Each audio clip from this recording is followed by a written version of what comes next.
Assalamualaikum warahmatullahi wabarakatuh. Kita kembali lagi di channel YouTube saya. Saya Aulia Fajrin Ramadhani Nasution dari Universitas Negeri Padang, Fakultas Ilmu Sosial, jurusan Geografi. Nah, pada video kali ini kita akan membahas mengenai klasifikasi unsupervised dan bagaimana membandingkannya dengan data yang ada di lapangan, apakah sesuai hasilnya ataupun tidak. Nah, jadi untuk klasifikasi unsupervised ini terdapat dua. Yang pertama itu metode K-means, dan yang satu lagi itu adalah metode isodata.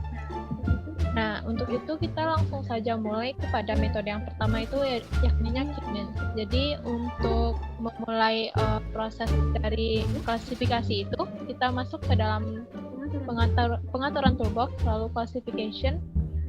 Di sini ada unsupervised classification. Jadi di sini kita karena memakai metode yang pertama yakni K-means, jadi kita langsung saja pilih metode K-means.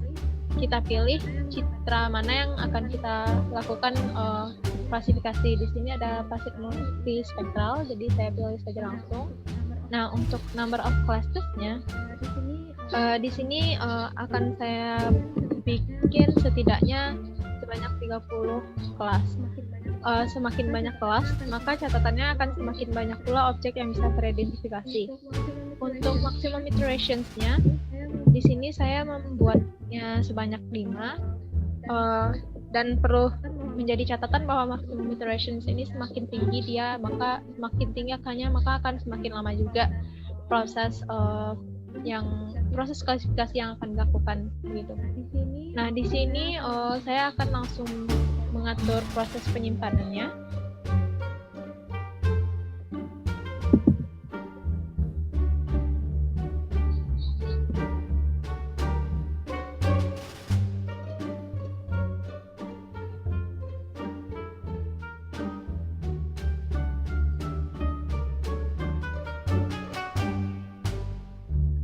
Lalu kita klik saja langsung open dan kita klik OK.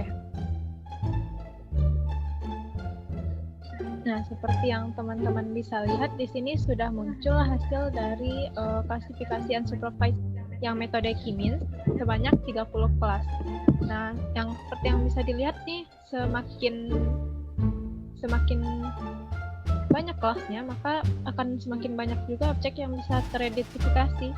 Nah, seperti yang bisa dilihat seperti ini, dan untuk pengakurasiannya bisa dikatakan lebih tinggi tingkatnya dibandingkan dengan klasifikasi supervised classification yang kita lakukan kemarin, karena untuk itu hanya terdiri dari, ataupun untuk hasil klasifikasi lainnya dengan kelas-kelas yang kecil.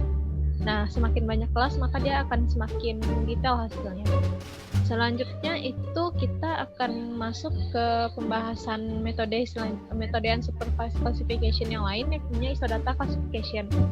Jadi untuk itu kita yang K-means kita lakukan, tidak usah kita aktifkan dulu layarnya. Lalu untuk yang isodata bisa langsung saja klik pengaturan isodata, lalu kita pilih citra yang akan kita lakukan. Kita akan melakukan klasifikasi di sini masih pasif multispektral.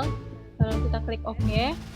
Dan di sini number of classes-nya kita bikin sebanyak 5 dan maksimalnya kita bikin sebanyak 30. Untuk maximum iterations-nya sendiri kita bikin sebanyak 5. Nah, selanjutnya kita langsung saja choose penyimpanan, sama di tempat yang tadi saja kita bikin di sini unsupervised classification yang namanya adalah isodata. Jadi kita klik open saja, lalu kita klik OK. Nah, iterasi itu ini adalah sebanyak berapa kali proses klasifikasinya dilakukan. Semakin tinggi angkanya maka dia akan semakin lama juga loading. Nah, inilah hasil dari pengklasifikasian dengan metode isodata. Seperti yang teman-teman lihat, ini ada sebanyak 23 kelas. Nah, untuk hasilnya sendiri, bagaimana cara kita membandingkan? Bagaimana sih kita tahu kelas-kelas ini mempresentasikan tutupan lahan apa gitu? Di sini kita akan melakukan pembandingan. Mungkin pembandingannya bisa kita lakukan dengan tidak mengaktifkan layarnya, di sini bisa terlihat bahwa di sini adalah vegetasi yang cenderung lebat. Mungkin kita lihat di true color-nya. Nah, ini vegetasi yang cenderung ada di daerah pedalaman, yang vegetasi di area dalam. Nah, untuk di Kimins dia diwakilkan oleh warna toska yang cenderung gelap. Dan lalu ini ada area persawahan. Untuk area persawahan di Kiminsnya itu ada warna hijau atau kuning. Nah, jadi karena banyak sekali kelas di sini, dia bisa satu kelas itu mempresentasikan lebih dari maksudnya beberapa warna itu mempresentasikan satu objek yang sama, namun memiliki nilai piksel dengan rentangan yang berbeda. Jadi bisa dilihat di sini. Jadi untuk permukiman juga seperti itu. Bisa dilihat Kiminsnya, mungkin yang warna hijau tua ini merepresentasikan bahwa permukiman di sini cenderung lebih padat dibandingkan dengan yang biru. Namun jikalau ingin dilakukan pengeditan untuk melihat ini sebagai data yang linear, sebagai data yang satu, bahwa ini hanya permukiman saja, tidak terbagi atas kelas permukiman padat ataupun tidak, bisa dilakukan pengeditan.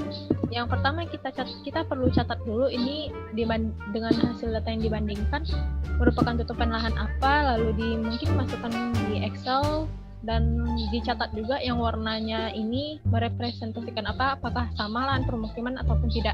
Nah, selanjutnya nanti di Kimins ini, di kelasnya ini bisa kita ubah warnanya, nama-nama kelas per kelas ini dengan sesuai tutupan lahan yang merepresentasikan kelas tersebut. Dan lalu nanti akan dilakukan proses merge atau penggabungan dari kelas-kelas yang memiliki kelas yang sama namun warna yang berbeda. Nah, itu lebih ke mensimpelkan hasil dari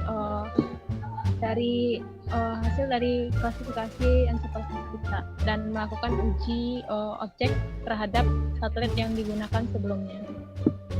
Dan mungkin sampai itu saja video kita kali ini. Jika ada kesalahan mohon dimaafkan. Wabillahi taufiq wal hidayah. Assalamualaikum warahmatullahi wabarakatuh.